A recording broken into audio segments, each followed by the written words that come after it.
I'm very excited to introduce Louise Hamill, Sightsavers Senior NTD Technical Advisor for onchocerciasis, otherwise known as river blindness, and lymphatic filariasis. Thank you, Louise, for leading this afternoon's talk.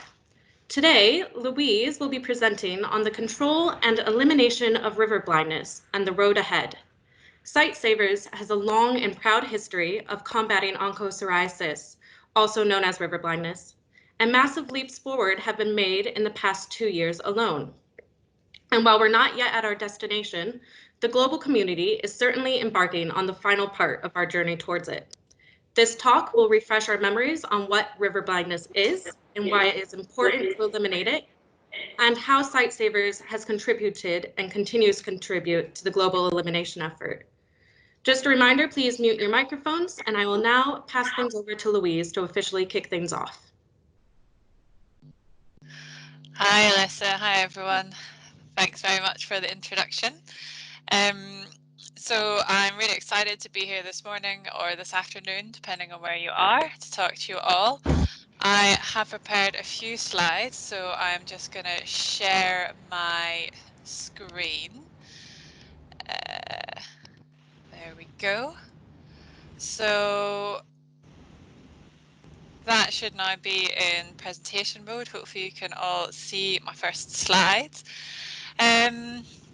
So this is going to be quite a high level talk, a bit of a whistle-stop tour. I'm going to try and keep it short and leave plenty of time for discussion and questions at the end. Oh, I might have not turned my captions on. Alyssa, can you see captions or do I need to do it again? Yeah, no, they're on.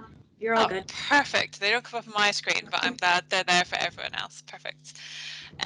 So actually, I just realized that today is pretty much my 2-year anniversary exactly at Sightsavers. So that is a very nice coincidence and makes me extra happy to be here and talk to you about what I help everyone to do at Sightsavers and how much I really enjoy it. So hopefully we get a feel for the work, get a feel for my enthusiasm, and then we can see where things take us from there. So to avoid getting over enthusiastic, I have done this little map to sort of contain my own ambitions and to sort of guide us through the next 30 minutes or so. We're going to really briefly touch on what is onchocerciasis. I have a habit of saying onchocerciasis, but it's the same thing as river blindness. It's just 2 different names for the same disease. So we'll have a look at what that is. We'll have a look at the impact that the disease has on infected individuals. And then we'll sort of look at where we are now, how we're fighting it, what the sort of programmatic pathway towards elimination is. And we'll highlight that sort of pathway with a couple of different case studies from different countries, which are very much at sort of different parts on their journey, different sort of milestones along that road towards elimination. Onco or river blindness elimination, it can seem like a lot of people have this impression that it's really complicated, it's very difficult, that you know, people can sometimes feel a bit negatively about it. So I hope by the end of the talk that nobody here will feel like that. So fingers crossed. So I was kind of thinking what would be a good way to give a really quick but simple overview on onchocerciasis. And we actually have with Alyssa and with the design team, we've just recently prepared this short video, 5 facts about river blindness. I think it does a great job of laying out everything very simply, though I'm probably biased about that. But hoping that it works, let's just take 2 minutes and learn these 5 facts about river blindness. Here we are. There we go.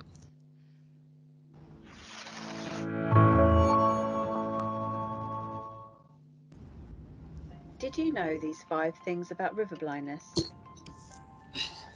1. Ladies first. River blindness is spread by the bite of infected female black flies.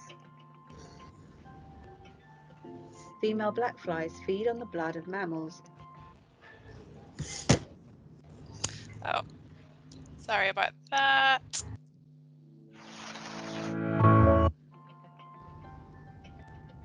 Female black flies feed on the blood of mammals, while male black flies feed on plant nectar. They breed in fast-flowing rivers, and where conditions are favourable, there can be swarms of them. 2. A single person can get bitten up to 1,000 times per day. The bites are sore and itchy, which can be agonising. When someone is bitten by an infected fly, larvae invade the body and develop into worms. If untreated, these worms produce millions of baby worms. 3. Over time, baby worms can end up in the eye. The adult worms can cause bumps beneath the skin called nodules, but the baby worms are responsible for the majority of symptoms, which causes severe itching and stigmatizing skin conditions. If the baby worms travel to the eye, they can cause impaired vision and eventually permanent sight loss. 4. The black fly's favourite colour is dark blue. Flies prefer this colour over lighter colours and tend to be attracted to it more. People's livelihoods rely on the river and its fertile land to fish, farm and get water, to drink, bathe in and wash clothes. The irritation of repeated bites and risk of potential blindness used to force communities to make the hard choice to abandon their homes. 5. Communities are now reclaiming river basins from the ravages of river blindness. Thankfully, things are improving. Today, treatments are available to protect people from river blindness, as well as other diseases such as lymphatic filariasis, intestinal worms and scabies, allowing people to take back control of their lives. Thanks to the support of communities, governments, donors and a network of partners, we are working to treat, prevent and even eliminate river blindness. But there is still work to be done. More funding and support is needed to rid the world of this painful disease. Find out more at www.sightsavers.org/NTDs.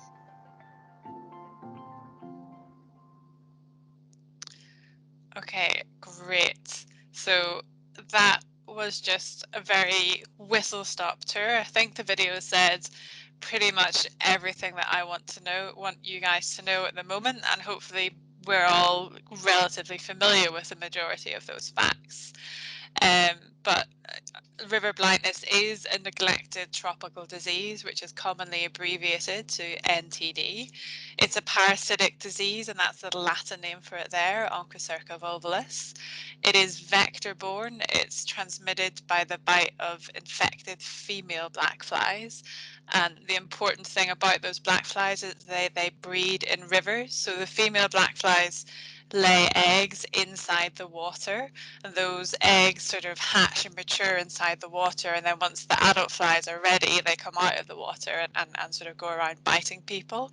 So it's that sort of vector breeding cycle that actually gives river blindness its name, and that's because of the vectors. That's why the disease is so closely associated with rivers.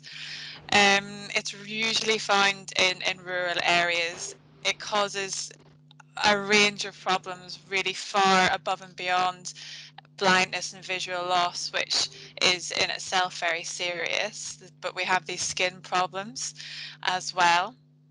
And I think for me, one of the striking things and sort of that really motivates my work at Sightsavers is that river blindness is 100% preventable. So if people who get the infection get the treatment they need in time, there'll be no lasting impact on their skin and eyesight. Despite that, it is the second most common source of infectious blindness globally after trachoma today at this very moment. So, I mean, that's simply astounding when you think about it. So that drives a lot of our work at Sightsavers. We recognise the importance and the urgency of getting those treatments to the people who need it. But I have mentioned that the impacts of river blindness, the impacts of onchocerciasis, they go really far beyond the visual loss, and I think many of us can imagine or appreciate. Could everybody just mute, please? I think somebody's not muted. I'm getting a little bit of noise there, thanks.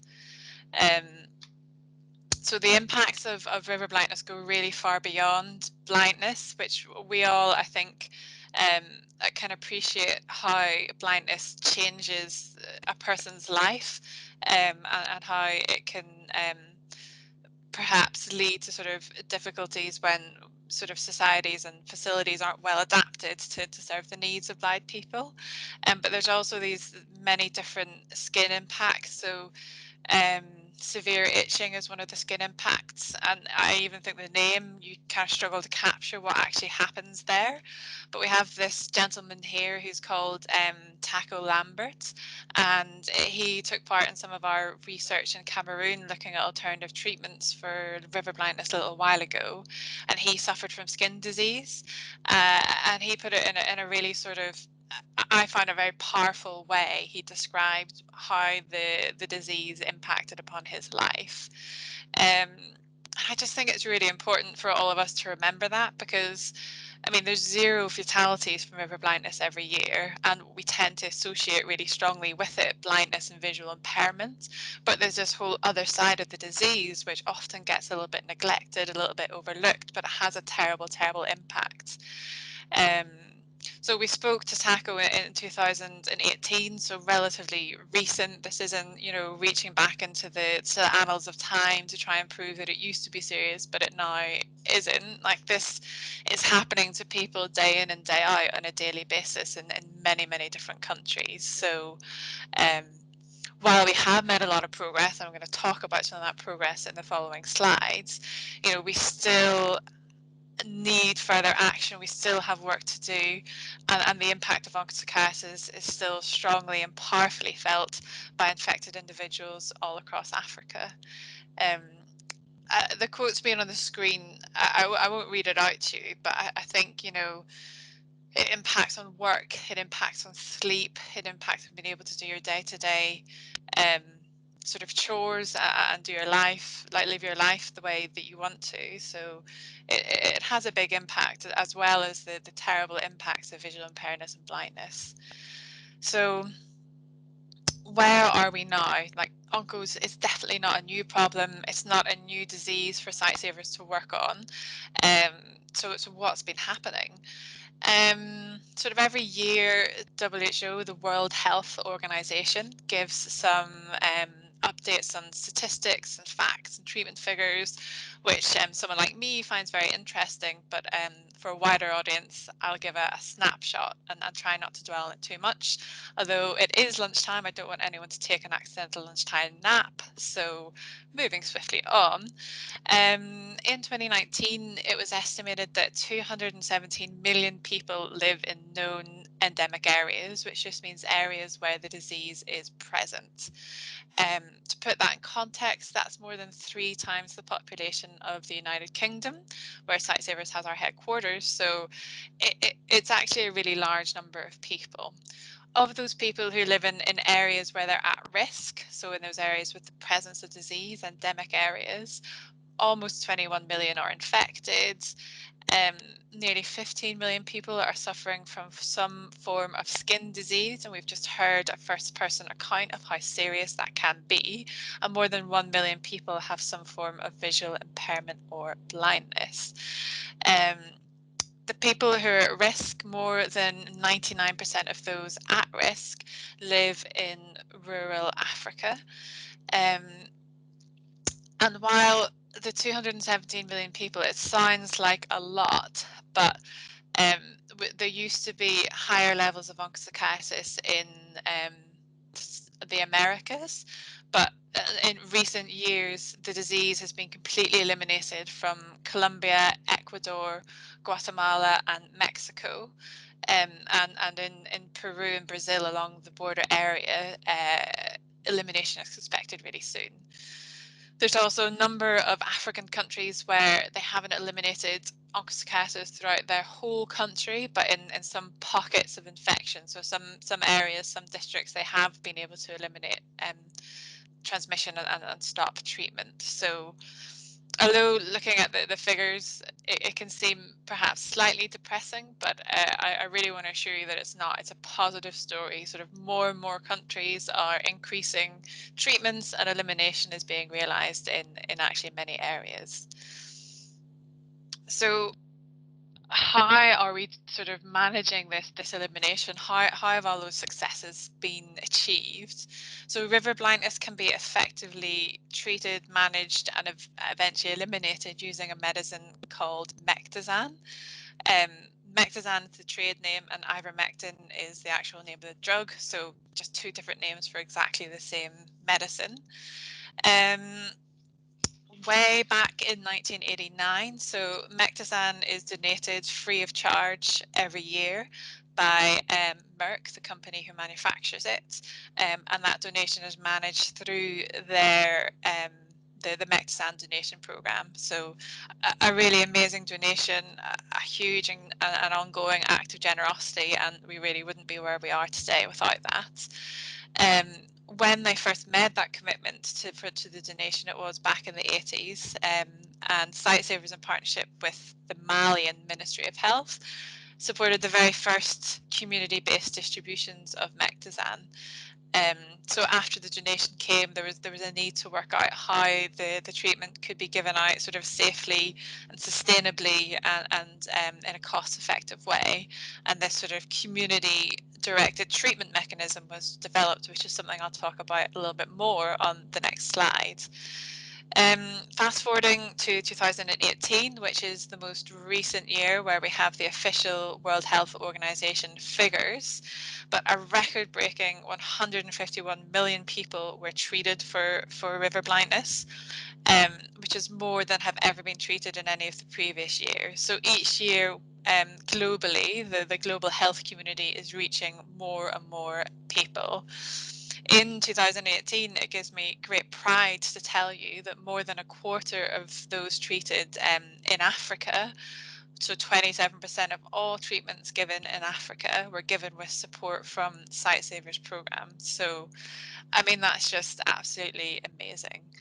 As part of the DIFID Ascend project, we aim to deliver more treatments than ever before going forward. So we hope that we can be an important partner with ministries of health, scaling up treatments to remaining areas that might need them, and making sure that there's that continuity to continue with these mass treatment numbers going forward. When the fight against onchocerciasis first started, people were really focused on sort of controlling disease, and that time that meant limiting symptoms.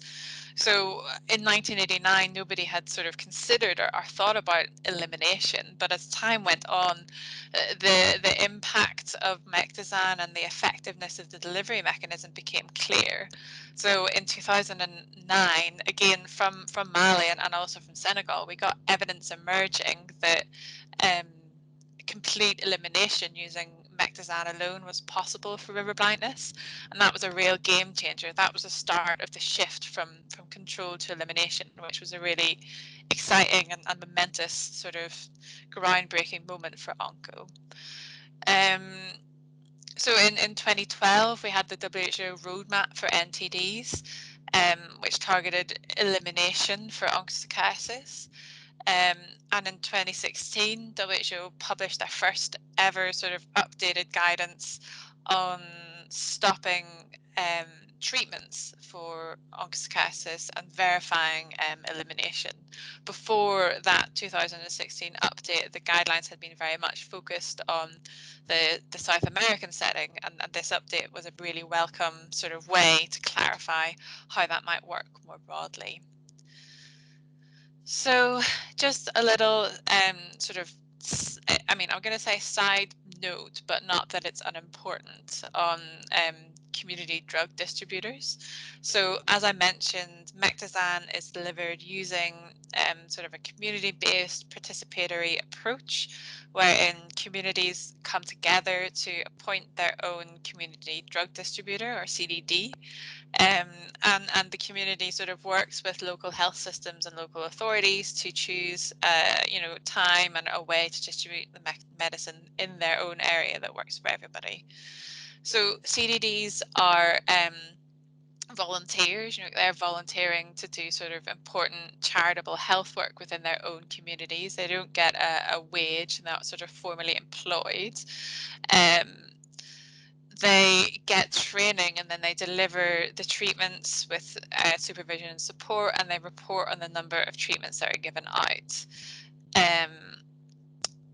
It's very difficult, I think, to quantify the value of that donation of time and the commitment that many of those CDDs show by coming back to volunteer in their communities again and again and again. But a very conservative estimate was done, I think, showing about the value could be between 60 to $90 million. So this particular CDD is based in Kogi State in Nigeria, and he's showing there very nicely the dosing pool that is used by CDDs to help tell how many tablets each individual needs to take. So that's the real bedrock of the elimination of river blindness. This community-based treatment approach is a form of mass drug administration, so or MDA, that might be familiar to a lot of us within the NTD community. But being able to have annual treatment, so once off treatment is important, but that's not enough to sort of affect cure and have elimination in and of itself. It's the impact of repeated rounds of treatment again and again and again within the community that eventually leads to elimination. So it is something of an extended pathway. It's definitely a journey. So what does that journey look like? I mean, I'm not going to go into this slide in a huge amount of detail. We're going to touch on a couple of examples from the slide in the next couple of slides, but this is basically just to sort of show we do have, a roadmap essentially. We have a pathway that is well defined and, is being continually sort of refined and updated as new evidence emerges. Sightsavers, we're very keen to sort of contribute evidence and sort of try out new things and share our own best practice and learning with the global community. But basically here, I'm just imagining what would happen if you were a program manager who was wondering whether or not you needed to treat a certain area. Well, today, right now, you would do onchocerciasis elimination mapping, and we'll hear a little bit more about that in a bit. That's basically just a mapping or a remapping to determine if there's anybody there who needs treatment. Once you've determined that need for treatment, then you give the mass drug administration. So you give everybody in the at-risk areas ivermectin, and that needs to be sustained for roughly 12 to 15 years. While you're giving the treatment, you want to be monitoring your treatment coverage within the communities, but also you want to do some assessments to find out what's happening to the disease levels as treatment's going on. If all these indications are good, treatment can be stopped and then post-treatment surveillance is entered. That means that if you stop treating and then no infections are found, then elimination has been achieved. And at that point, you can start to prepare a dossier of evidence, which is submitted to the World Health Organization. They'll give you a nice shiny certificate to say that they have validated your elimination, that they are happy with the strength of the evidence that the country has submitted, and that they're willing to sign it off. So that's a very whistle-stop tour of where we are at the moment and what the sort of programmatic journey towards elimination is like. But keeping with my not at all forced metaphor, I thought we could look at the road ahead and sort of learn some lessons from our current programs to look into the future and see what the prospects are. So the first project I want to briefly talk about is the onchocerciasis elimination mapping project. None of this really trips off the tongue, I apologise, but hopefully I'm not abbreviating too many things. But as I mentioned before, when the fight against onchocerciasis or river blindness began, the focus was only on treating the really highest risk areas. But now that we know elimination is in fact possible, now there's a need to go back and reassess some areas or look at some areas that were not previously considered for treatment to find out if any treatments are needed there at all. So just because there's not a high level of symptoms doesn't mean that there can't be, you know, a low level of symptoms, ongoing transmission. That's a risk for the people in those sort of lower transmission areas, but it's also, they pose a risk to spreading it back into the other treated higher risk areas. So there's a lot of very strong arguments for completing onchocerciasis elimination mapping and ruling out any treatment that might be needed. But it's also equally it's equally important to do this sort of mapping assessment and show that there's large areas that can be ruled out that don't actually need any treatment. Like, that's a level of certainty that's very welcomed and very important within that elimination dossier, to be able to say to the World Health Organization, we know we didn't need to treat that area and here's why. So in a nutshell, the elimination mapping will ensure that no one is left behind. We're not going to have anybody who needs treatment but isn't ever able to receive it. And it means that we can achieve elimination successfully and equitably in every country. So Sightsavers have been taking a leading role in this arena. So in 2017, we received quite a large grant from Bill and Melinda Gates Foundation to conduct OEM pilots in 3 different countries. So it's been a huge collaborative effort. Like, I probably am going to miss out some partners, I'm sorry, but we've worked with ESPN, we've worked with the ministries of health in all of the countries, we've worked with the task force for global health, and many other people, like on the ground. It's been phenomenal. But during the project so far, which is still ongoing, we've developed these standardized protocols, training manuals and materials, and data collection tools. So standardized and quality data for decision making is so important. So that's been embedded in the OEM approach from the very beginning. During this sort of smaller pilot phase, we have trained more than 100 Ministry of Health staff and health workers using this standardized approach system. And over here we can see Michael Igby, who is the Nigerian focal point for onchocerciasis within the Federal Ministry of Health. So I just wanted to illustrate that it really is a collaborative effort. Like, I try to be in the background as much as possible. And what we really want is to give countries the tools to be able to do this well for themselves, because there's such an appetite for it as well. During the pilot, we've surveyed more than 16,000 people in 11 districts across our 3 pilot countries of Nigeria, Ghana, and Mozambique. These findings have been presented by the country Ministry of Health focal person people to the WHO Technical Advisory Committee, and we've also supported countries who weren't involved in the initial pilot to adapt these tools for other types of surveys. We will come back to that shortly. So, as well as finding new areas for treatment, we've also had really notable success in being able to sort of stop treatments. And one great example, or a couple of great examples actually, are from Nigeria. So working with the Federal Ministry of Health, we have been able to stop treatment in the 3 whole states: Kaduna, Kebbi, and Zamfara. Those 3 states are now all in the process of entering the post-treatment surveillance phase.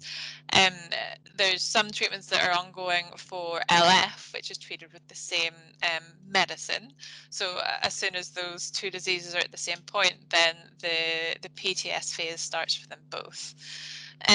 What this means in these 3 states is that more than 4.5 million people no longer need treatment for onchocerciasis. which is absolutely amazing, such a big achievement. It's something that I'm very proud of, but it did take 20 years work, whereas I've been at Sightsavers for 2. So it's really hats off to the Nigeria country office and the federal ministry there. It's been an amazing achievement, sustaining that high coverage and doing many surveys to monitor um, the impact of those treatments and adjust the course of the programme as needed. And a lot of that work was as well funded by DFID, first through the UK Aid Match programme and now through the DFID Ascend. And some of you might be familiar with Kaduna State, as that was part of the celebrations for the 1 billionth NTD treatment. And we think that Kaduna being the first Sightsaver supported state to stop treatment for onchocerciasis is just all the more fitting. So last but by no means least, and I would definitely have kept talking and told you so much more if time allowed, but the last thing I wanted to talk about just for a few minutes was some lessons from Liberian black fly surveys. So the Liberian black fly surveys is called a breeding site assessment. So breeding site is just the name for the particular place in the river where the female black fly lays her eggs. Um, those surveys have been done in the past, but there was so little standardization. It made and sort of no agreement on the best way to collect data and what format to collect data. So it often made the results of these surveys that have happened in the past a little bit difficult to interpret. So we took our learning from the onchocerciasis elimination mapping project, particularly with the use of the mobile data collection tools in collaboration with the WHO SBEM project.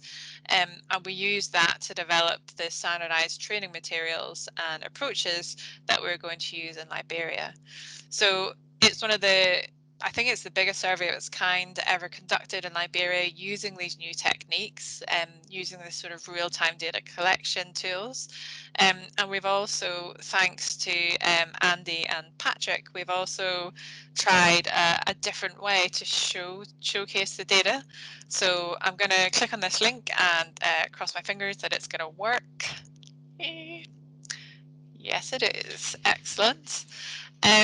So this is something called a story map, which allows us to bring together lots of different sorts of data. So photographs, maps, narratives, we could have graphs. We've got a couple of maps in here because it was a mapping project, and this link is now live. I can share, well, the link's embedded in the talk, and we'll share the slides and the link directly afterwards if anybody wants to go through it in detail. But just to show you a little bit about how the survey went. So this was a survey that was funded as part of the Ascend work, the Ascend consortium that Sightsavers is a lead on.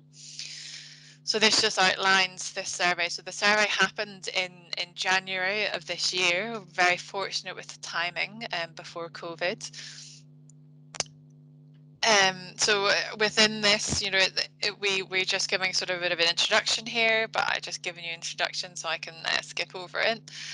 And then this is just a map of Liberia showing, you know, where do we find river blindness? It's actually one of the most endemic countries, the most badly impacted countries for river blindness in Africa. They really have sort of it's present across the whole country in all 15 counties, and actually quite high levels of the disease can be found here.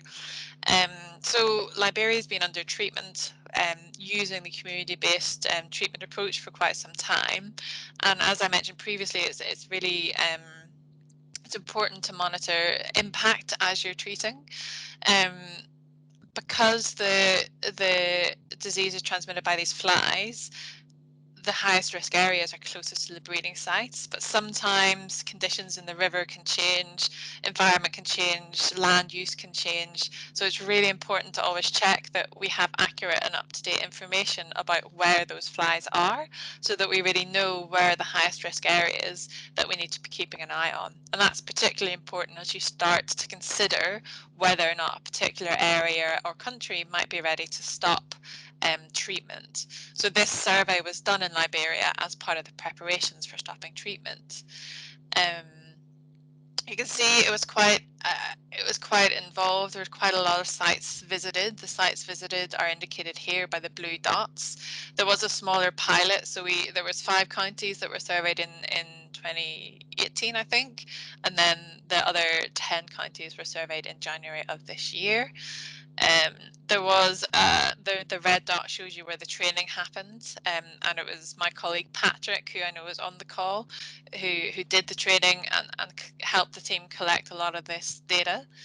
And there is Patrick in action. So there was a 3-day training. There was some visits to breeding sites to include practical training. This shows you a very typical black fly breeding site. It's just that this white water is characteristic of the sort of things that the black flies eggs and larvae need to survive, well oxygenated, and sort of lots of nutrients being churned up from the bottom of the river by this sort of rapid and rough water flowing. It is very true. I like this picture and this description a lot. It's not possible to do a breeding site assessment survey without getting wet, which is interesting, but you have to do it properly. There's a lot of health and safety considerations, I should say. Here is a picture of some larvae, which I think is interesting. Maybe you think it's horrible to be looking at larvae at lunchtime. I apologize for that. But you can see the smaller sort of little wriggly things. These are immature larvae. This whole leaf has just been picked from the river. So that's a large part of what the breeding site survey entails, is searching within the river for the habitats where you find these. And you can see these sort of see-through oblongs that have the little circle here. These are empty pupal casings.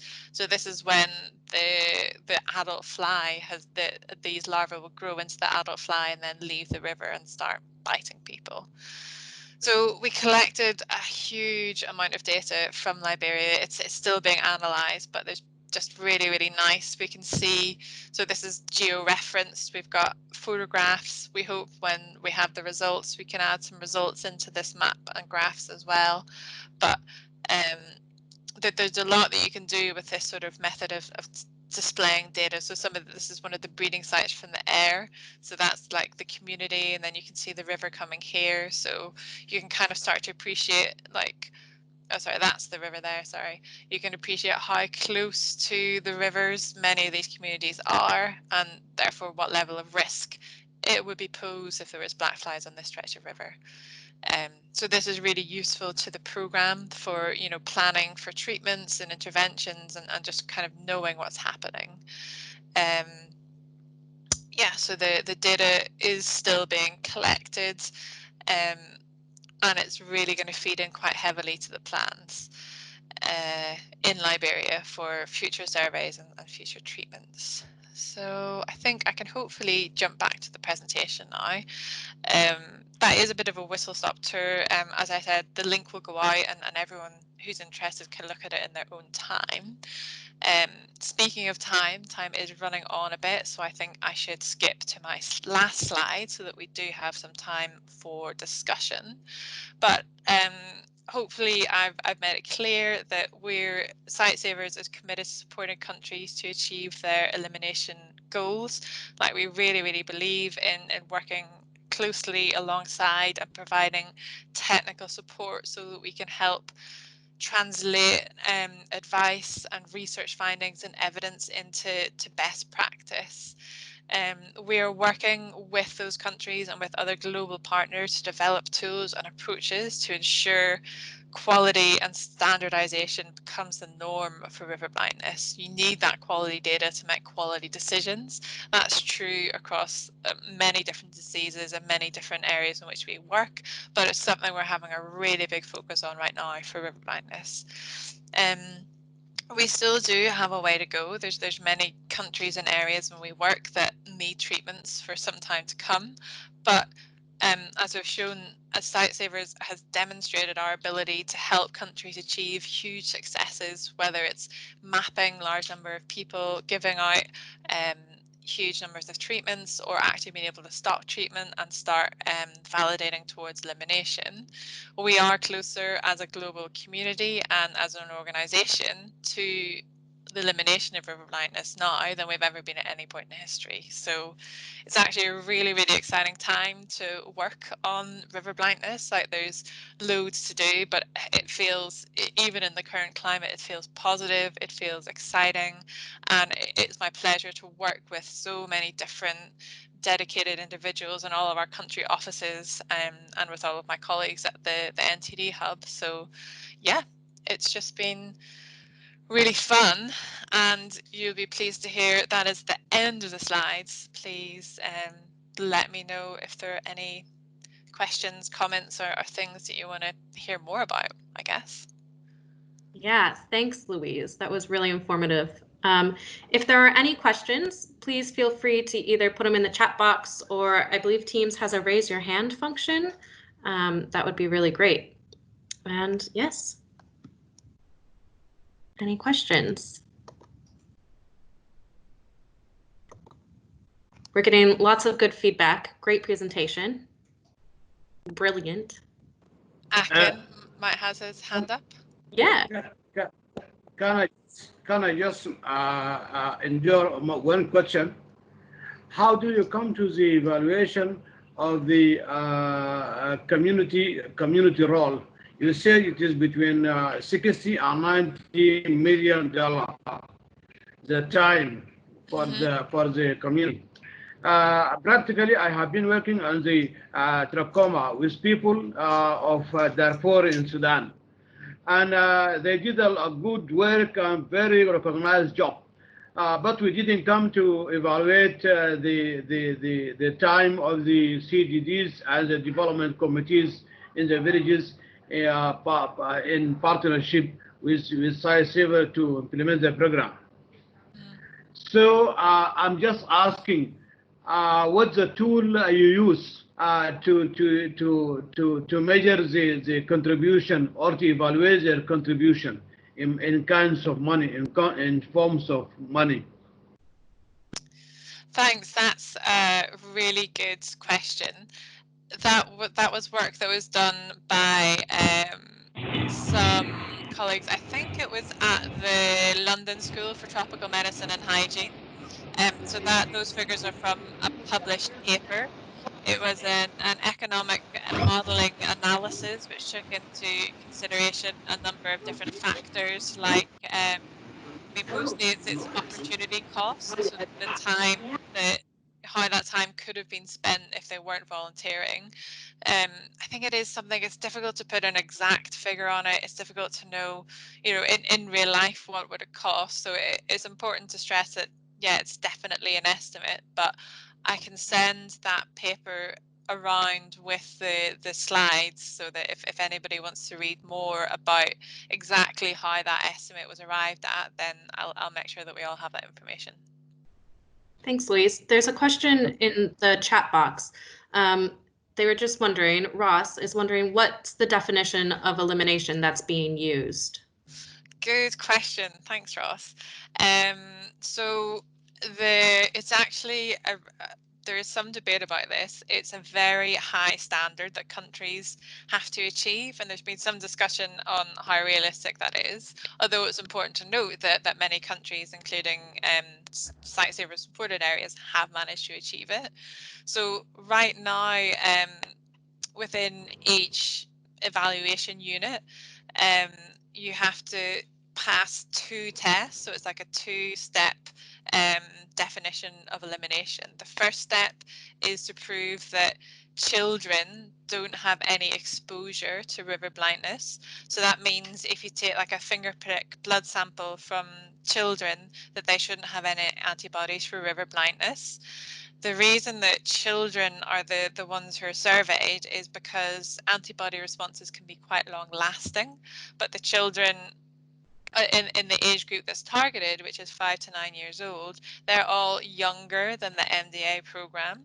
So if the treatments have been given out for like 12 years, then kids 9 years or younger, they should never have been exposed. So that's why those kids are particularly targeted. If you're basically allowed, I say allowed, but if you had more than one positive, you would probably fail. So it's 0.1% prevalence in children that you're aiming to prove, and also 0.05 prevalence in black flies. So the second part of your assessment is that you have to sort of go out and catch flies a minimum of 6 months after the last round of treatment. So programmatically speaking, that does require some adjustment in most cases, because treatment needs to be timed at about sort of the best logistic time in the year in a lot of cases. But if you need to do a black fly survey, that has to be at the sort of peak of transmission. So usually when you're planning to do that survey, you might want to start adjusting the time of the treatment like a year or two before.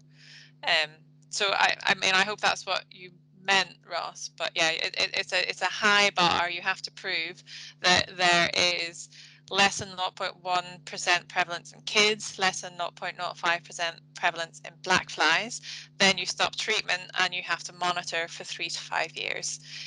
And if you get any positives during that time that would put prevalence above 0.1 or 0.05, then you would have to restart treatment. So it's tough. We're head to a high standard, but we can achieve it.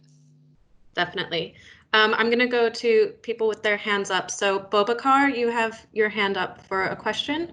If you'd like to unmute yourself and ask it. Yes, thank you very much, and thank you, Louise. It was a good presentation, and we learn a lot. Thank you very much.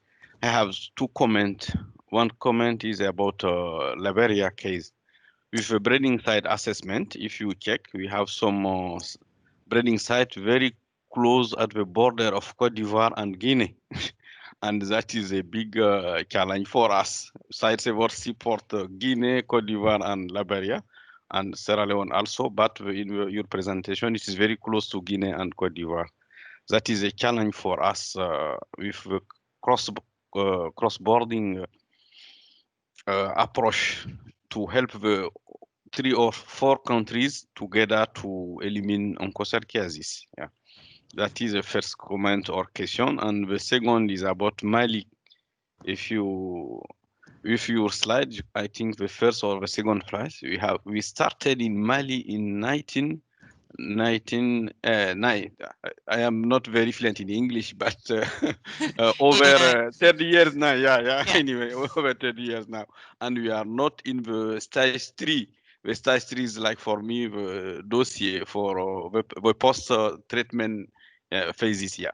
And that is also a challenge for Sightsavers. And it is, that is the two comments. Thank you very much. And Thanks, Bubakar. Yeah, I think you've made 2 really good points. So, I mean, not only do we have those known breeding sites on the border with Guinea and Cote d'Ivoire, they are massive breeding sites. Like if you look at them from the air, you can see them very clearly. So they're really suitable areas, and you'll get a lot of transmission around there.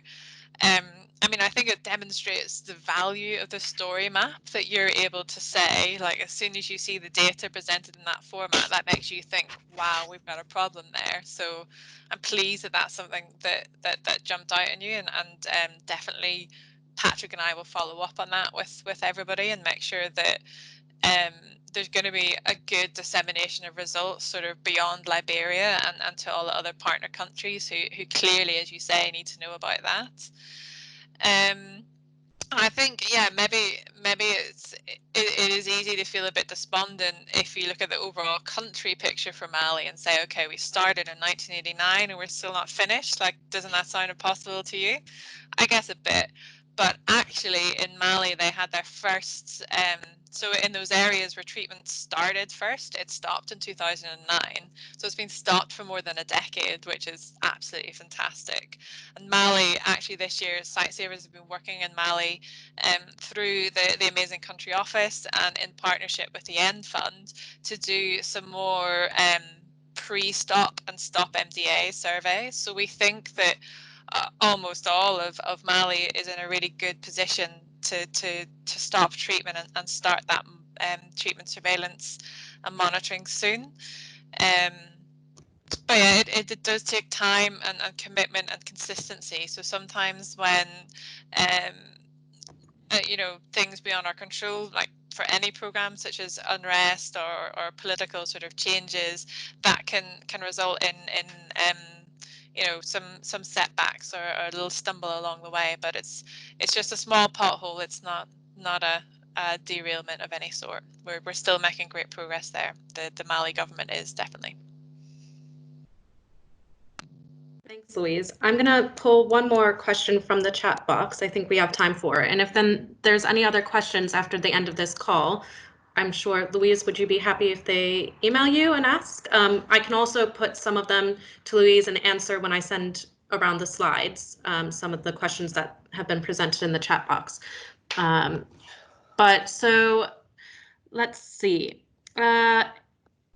Olivia has asked, you said that communities sometimes, in these communities where river blindness is really prevalent, families have had to move away from the river areas because of river blindness. And she was wondering if there's been any socioeconomic impacts of communities affected by river blindness, especially those having to relocate.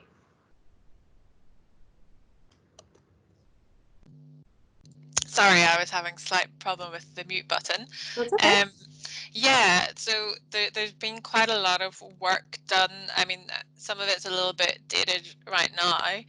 And again, it's one of those things that can be a little bit tricky to measure, but there's been like modeling done that uses data from a lot of different sources.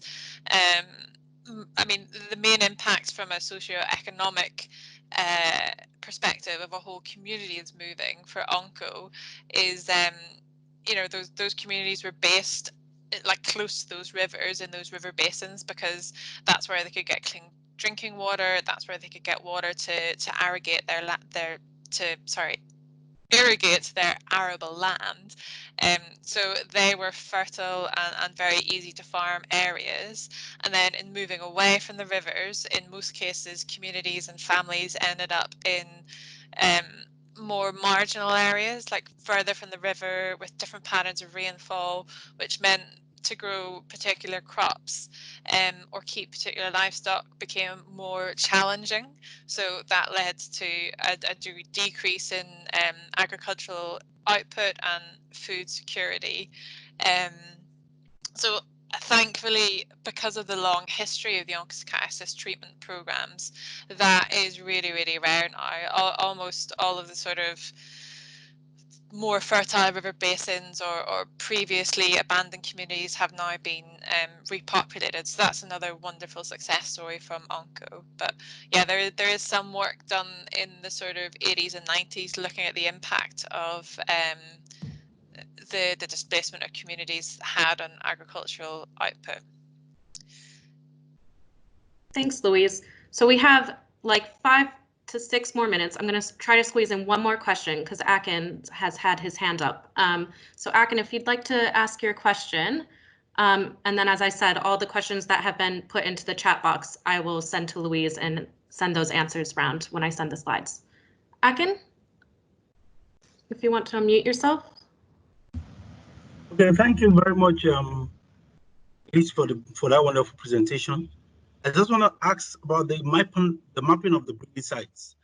Did they put into consideration the fact that the black fly could travel up to like 60 kilometers in search for blood meal into the mapping? Because even aside communities close, that length of travel could come up and they could infect people around within that space of distance.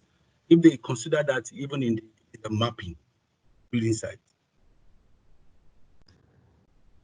Thanks, Akin. Yeah, I mean, that's a really important fact. And I think, again, sometimes with the name river blindness, we can get the impression that it's only people who live really close to rivers that are at risk, and that's not the case at all. In most settings, those are the people who are most at risk. But you know, black flies, if the breeding site is not right next to a village, then you know, the fly will have to travel for a considerable distance to find a blood meal, and they can do that. So we did take that into consideration with the breeding site assessment survey. So we looked at previous data that had been collected on breeding sites, and we went back to some of those, but we also used the satellite images to look for, I mean, basically to look for white water, to look for potential breeding sites in Liberia, and that worked quite well. So that showed us some potential new breeding sites that sometimes they were close to communities and sometimes they weren't, but we didn't let the presence of a community or not be the deciding factor of whether or not we should go to a place, because as you said, if we took that approach, then we might have missed something, and it was important that we didn't. Great. Thanks so much, Louise. And thank you again all for joining us. I noticed at some point during the talk we had 112 people who were tuning in. So that's really exciting. We really appreciate that you guys find these useful. And thank you, Louise, for giving such a fantastic presentation and sharing your insights. From our work to control and eliminate river blindness, it is definitely possible. So with that, I hope everyone has a great rest of their day. I'll send around the slides and the link to the story map, as well as share answers to the extra questions that have been asked in the chat box. So thank you all. Thanks, everyone. Yeah, just if there's any questions, send me an email, drop me a line. I am really enthusiastic, and just, you know, I'll answer whatever comes up. Bye. Thank you. Thank you. Bye. Thank you. Bye bye. Thank you. Bye.